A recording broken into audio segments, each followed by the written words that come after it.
আসসালামু আলাইকুম। শীতের পিঠা পর্বে আজকে আপনাদের সাথে শেয়ার করছি সুজির পোয়া পিঠা। আর এই পিঠাটা তৈরি করছি চালের গুঁড়া ছাড়া। চালের গুঁড়া ছাড়াও খুব সফট আর তুলতুলে পিঠা তৈরি করা যায়। অনেক সময় আমাদের পিঠা খেতে ইচ্ছা করে আর হাতের কাছে চালের গুঁড়া থাকে না, তখন আমরা সহজেই ঝটপট সুজি দিয়ে এই পিঠাটা তৈরি করতে পারবো। তো চলুন দেখে নিই। পিঠা তৈরির জন্য নিয়ে নিচ্ছি 1 কাপ পরিমাণ সুজি, তারপরে দিয়ে দিচ্ছি 2 কাপ ময়দা, এখানে আটাও নিতে পারেন। 1 কাপ দিয়ে দিচ্ছি চিনি, 1/3 কাপ দিয়ে দিচ্ছি গুঁড়া দুধ।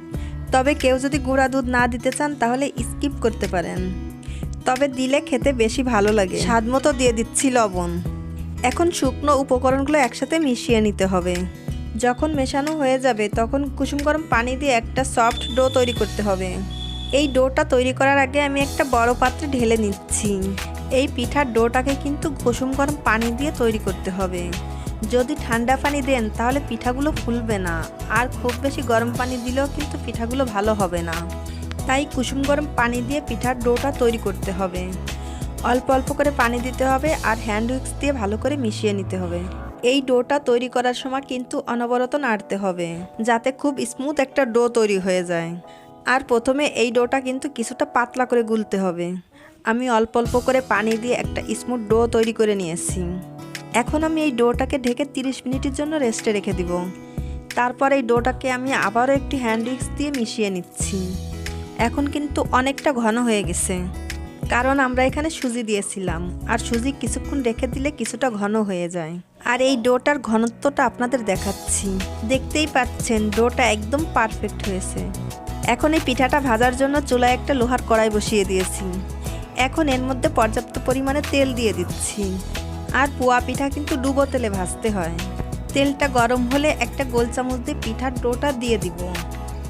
গোল চামচ দিয়ে পিঠা দিলে পিঠা কিন্তু অনেক গোল হয়। পিঠার ডোটা দিয়ে কিছুক্ষণ অপেক্ষা করলে দেখা যাবে যে পিঠাটা ফুলে উপরে চলে আসছে। চুলার আঁচ মাঝারি রেখে ভাজতে হবে। খুব বেশি আঁচে ভাজলে কিন্তু দ্রুত কালার চলে আসবে। এক পাশ যখন লাল হয়ে যাবে তারপর পিঠাটা উল্টে দিতে হবে। এভাবে উল্টে পাল্টে পিঠাটাকে ভেজে নিতে হবে। আর প্রতিবার ডোটাকে গরম তেলে দেওয়ার আগে ডোটাকে ফেটিয়ে নিতে হবে, তাহলে পিঠাটা খুব ভালোভাবে ফুলবে। এই পিঠাগুলো অনেক বেশি ফুলকো হয়, কেউ বুঝতেই পারবে না যে এটা আপনি চালের গুঁড়া ছাড়া তৈরি করেছেন। আর ওই ক্ষেত্রে কিন্তু ডোটাকে আপনাকে খুব ভালো করে তৈরি করতে হবে।